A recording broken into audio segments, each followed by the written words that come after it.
Dear student,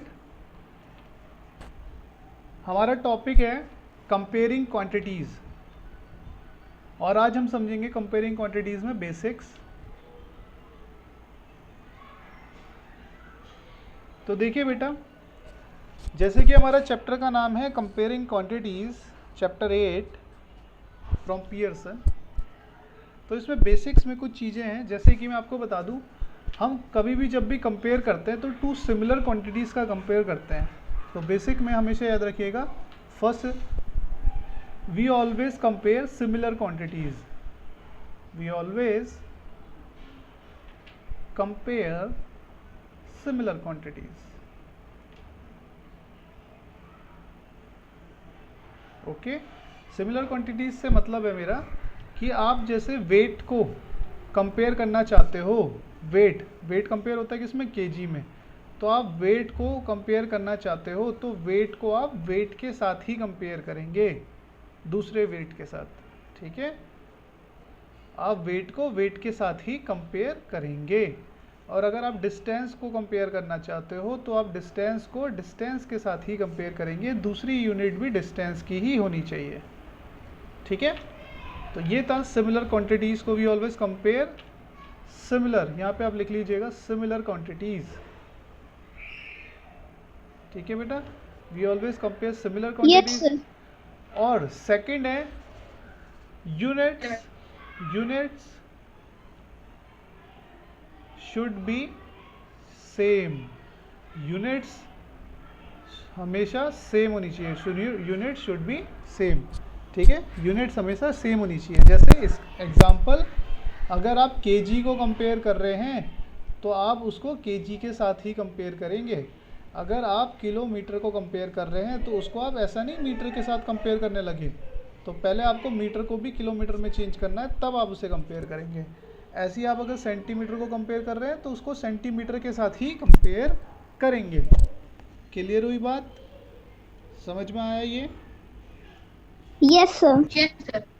good. तो ये था मेरा हमारा इसमें सेकंड रूल कि यूनिट शुड बी सेम और we always compare similar quantities. Now next rule है इसमें हमारे इसमें थोड़े बहुत फॉर्मूले हैं, उसको हम डिस्कस कर लेते हैं।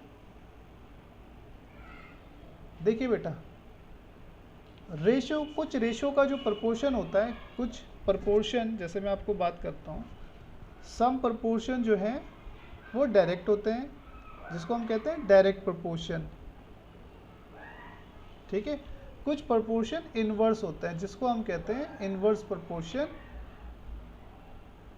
अब देखिए ये होते क्या एक्चुअली, डायरेक्ट प्रपोर्शन बेटा वो प्रपोर्शन होते हैं जिसमें अगर मैं एक क्वांटिटी को इंक्रीज कर रहा हूँ तो दूसरी क्वांटिटी भी इंक्रीज होगी।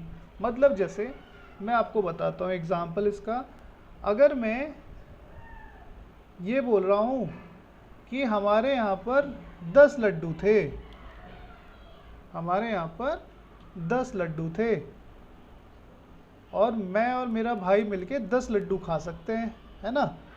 हमारे यहाँ पर 10 लड्डू थे और मैं और मेरा भाई मिलके 10 लड्डू खा सकते हैं। ठीक है, पर्सन थे 2। अगर मैं यहाँ पे लड्डू को इंक्रीज़ कर दूँ, मतलब मैं लड्डू कर दूँ 40, तो पर्सन भी तो इंक्रीज़ करने पड़ेंगे, मैं और मेरा भाई मिलके थोड़ी ना 40 लड्डू खा लेंगे। समझ में आई बेटा? मतलब एक चीज़ अगर इंक्रीज़ होगी तो दूसरी भी अगर इंक्रीज़ हो रही है तो वो डायरेक्ट प्रोपोर्शन है। और भी एग्जांपल इसके हैं, जैसे ये तो था फूड के लिए। दूसरा आप देखो, अगर हमारी गाड़ी 1 लीटर पेट्रोल में 20 किलोमीटर जा रही है, हमारी गाड़ी 1 लीटर पेट्रोल में 20 किलोमीटर जा रही है, अगर हम पेट्रोल को इंक्रीज़ कर दें, 5 लीटर कर दें, तो हमारी गाड़ी भी तो ज़्यादा दूर जाने लगेगी। समझ में आया बेटा? है ना? यस। तो ये होता है हमारा डायरेक्ट प्रोपोर्शन। ठीक है, डायरेक्ट प्रोपोर्शन समझ में आ गया होगा बेटा कि एक क्वांटिटी अगर बढ़ेगी तो दूसरी क्वांटिटी भी बढ़ जाएगी। Clear? Yes sir.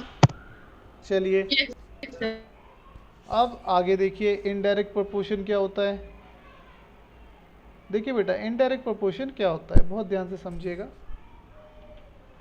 Indirect proportion होता है जब एक क्वांटिटी बढ़ेगी तो दूसरी क्वांटिटी घट जाएगी, मतलब डिक्रीज हो जाएगी। One quantity, if one quantity increases second quantity will decrease, और अगर सेकेंड क्वांटिटी बढ़ेगी तो फर्स्ट वाली डिक्रीज हो जाएगी, है ना। तो मतलब इसमें क्या होता है ना, इन्वर्स होता है, एक बढ़ेगा दूसरा घट जाएगा, दूसरा बढ़ेगा पहला घट जाएगा, ठीक है। ओके, तो ये हो गई हमारी यहाँ पर, ये हो गया इन्वर्स प्रोपोर्शन। क्लियर हुई बेटा बात, समझ में आया इतना? Yes, sir. Next point Yes, है, sir. हाँ बेटा,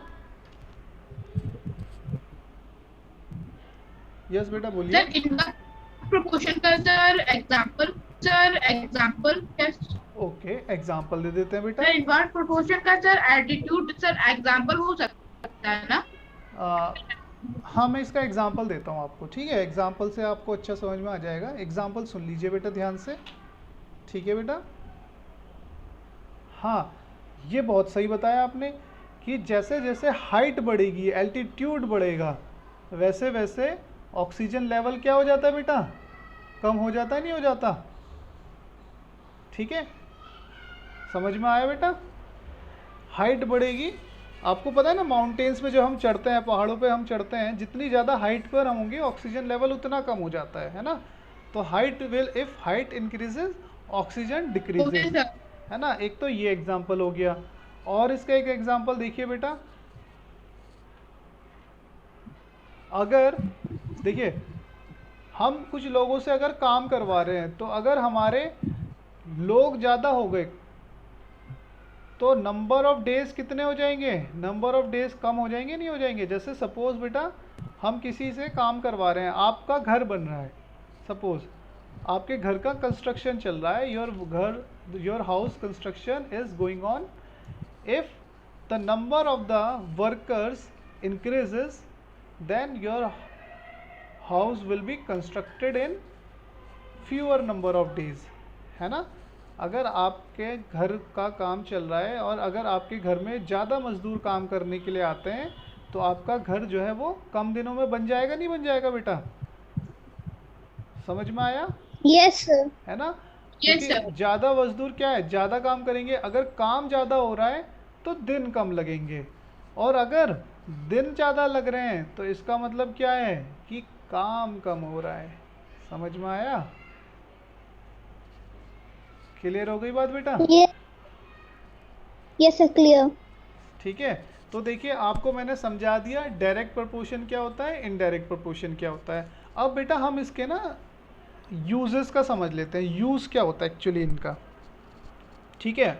देखिए मैं आपको ना यूज़ समझा देता हूँ इनका, बहुत ध्यान से यूज़ समझिएगा बेटा। यहाँ पे चाहे तो आप लिख सकते हैं use of direct and indirect proportion, ठीक है। हमने ये समझ तो लिया है ना। अब इनका यूज़ क्या है, use of direct and inverse proportion. और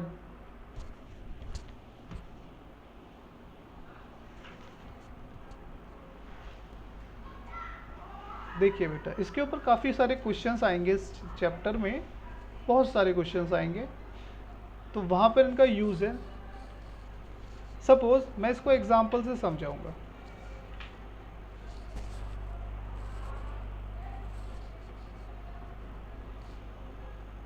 A car covers 10 kilometer in 1 liter, ठीक है। A car covers 10 kilometer in 5 liter, 5 liter. Then how much distance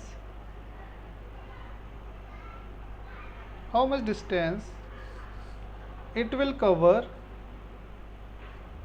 in 10 litre. तो 10 लीटर में कितनी डिस्टेंस कवर करेंगे बेटा? 1 मिनट दीजिएगा, फ़ोन आ रहा है मेरा, ठीक है। इसको उतारिए तब तक। हेलो, हाँ भाई, आज क्लास चल रही है, अभी मैं तेरे को कॉल करता हूँ, 1 मिनट रुक जाए, 5 मिनट और।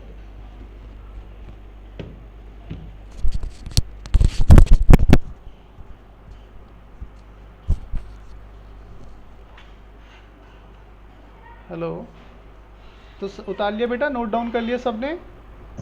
Yes, sir. तो बेटा नेक्स्ट क्वेश्चन। हाँ, तो मैंने आपको बताया ये डायरेक्ट इन्वर्स वाला, डायरेक्ट प्रोपोर्शन वाला है। तो बेटा इसमें देखिए हम क्या करेंगे, हमारा यूज़ क्या है डायरेक्ट। देखिए सबसे पहले आपको पहचानना है कि प्रोपोर्शन कैसा है। तो आपको क्लियरली दिख रहा है 5 लीटर पेट्रोल है ना, 10 किलोमीटर जा रही है। तो ऑब्वियस सी बात है भाई, जितना ज़्यादा पेट्रोल होगा उतनी ज़्यादा जाएगी, है ना, डायरेक्ट प्रोपोर्शन है। तो अब इसमें हमें 10 किलोमीटर का, अगर 10 लीटर में कितना जाएगा ये निकालना है। तो यहाँ पे देखिए कैसे करेंगे। In one litre car will cover 1 litre में कार कितना करेगी, 10/5, है ना बेटा। 5 में 10 जा रही है ना, तो 1 में कितना जाएगी, 10/5 Sir, भी 2 तो जाएगी। kilometer. Very good. अभी यहाँ पे आपको मैं समझाऊंगा, किलोमीटर। फिलहाल आप देखते जाइएगा, ठीक है। अभी आपको समझाऊंगा ये चीज़। तो इन 10 लीटर कार विल कवर 2 × 10। तो ये हो गया हमारा 20 किलोमीटर। समझ में आया बेटा? किसी को कोई डाउट इसमें? No, sir. है ना, बहुत ही बेसिक सा क्वेश्चन था। अच्छा, अब इनवर्स प्रोपोर्शन का देखो क्या होगा।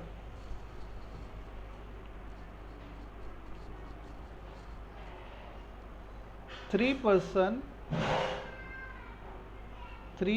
men can eat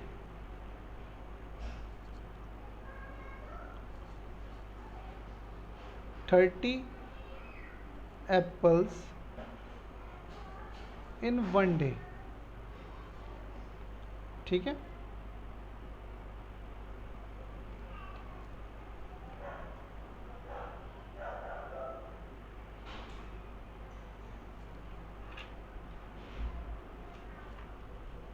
यहाँ पे थोड़ा सा करेक्शन है, इसको कर लीजिए।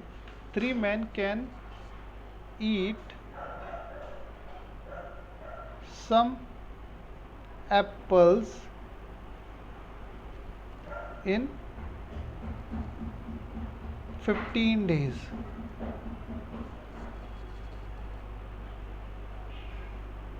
How many men will eat the same apples in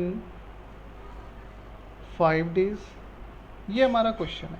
तो पहले हमें ये पहचानना है बेटा कि क्वेश्चन जो है वो डायरेक्ट प्रोपोर्शन पे, इनवर्स पे। तो आप देख रहे होंगे, क्लियरली देख रहे होंगे यहाँ पर कि भाई लोग ज़्यादा होंगे तो जल्दी खा जाएंगे ना खाना, है ना। अगर 3 आदमी 15 डेज में खा रहे हैं उसको, तो बस अगर मैं ज़्यादा लोग कर दूँ तो वो जल्दी खा जाएंगे, नहीं खा जाएंगे बेटा, Yes, sir. है ना। तो लोग बढ़ रहे हैं तो दिन कम हो जाएंगे, और डेज बढ़ रहे हैं तो इसका मतलब है लोग कम हो जाएंगे, ठीक है। तो ये हमारा इन्वर्स प्रोपोर्शन पे है। तो अभी यहाँ पे हमें देखना है कि अगर 3 men 15 डेज में खा रहे हैं, तो यहाँ पर हमें देखना है in 15 days apples is eaten by, कितने लोगों के द्वारा खाया गया है एप्पल, 3, है ना। अगर मैं बात करूं 1 डे में, इन 1 डे एप्पल को अगर ख़त्म करना है, एप्पल इज़ ईटन बाय, कितने लोगों के द्वारा खाया जाना चाहिए उसे। अगर एक दिन में ख़त्म करना है तो ज़्यादा लोगों के द्वारा खाया जाना चाहिए ना बेटा। तो 45 लोग Yes, जो sir. हैं उसको एक दिन में खा जाएंगे उन सारे एप्पल्स को। तो अगर हमें उसे 5 दिन में ख़त्म करना है, तो 5 डे में उसे ख़त्म करने के लिए कितने लोग चाहिए, 45/5, हमें 9 लोग चाहिए, ठीक है। 9 लोग मतलब 9 पर्सन उसको 5 दिन में, 9 आदमी उसको 5 दिन के अंदर खा जाएंगे। अभी देखो बेटा डायरेक्ट और इनवर्स प्रोपोर्शन में क्या चेंजेस हुए, इसको बहुत ध्यान से ऑब्जर्व करो। देखो बेटा, डायरेक्ट में जब हम यूनिट की वैल्यू निकालते हैं तो जो वैल्यू वहाँ होगी वो अपॉन में जाएगी, और जब हम इनवर्स में यूनिट की वैल्यू निकालते हैं तो जो भी वैल्यू यहाँ होती है वो जाती है मल्टीप्लाई में। समझ में आ रहा है आपको? Yes, sir. ठीक है। और फिर ज़्यादा क्वांटिटी निकालने के लिए हम मल्टीप्लाई कर देते हैं यहाँ पर, और यहाँ पर ज़्यादा क्वांटिटी निकालने के लिए हम डिवाइड कर देते हैं। क्लियर हुई बात बेटा? Yes, sir. आए समझ में यश, आयांश? Yes, sir. है ना? अब आपको दिख गया होगा बेटा क्या फ़र्क है इन्वर्स और डायरेक्ट में। जब इन्वर्स में हम यूनिट की वैल्यू निकालेंगे तो डिवाइड करते हैं, और जब डायरेक्ट में यूनिट की वैल्यू निकालते हैं तो डिवाइड करते हैं। इन्वर्स में जब हम यूनिट की वैल्यू निकालते हैं तो मल्टीप्लाई करते हैं। ठीक है? और जब हम डायरेक्ट में ज़्यादा की वैल्यू निकालेंगे तो मल्टीप्लाई करेंगे, इन्वर्स में ज़्यादा की वैल्यू निकालेंगे तो डिवाइड करेंगे। क्लियर हो गई बात? किसी को कोई कन्फ्यूज़न? No, sir. अच्छा बेटा, अब ना बात रही स्टेटमेंट कैसे बनानी है इसकी, तो ये भी समझ लो स्टेटमेंट कैसे बनती है।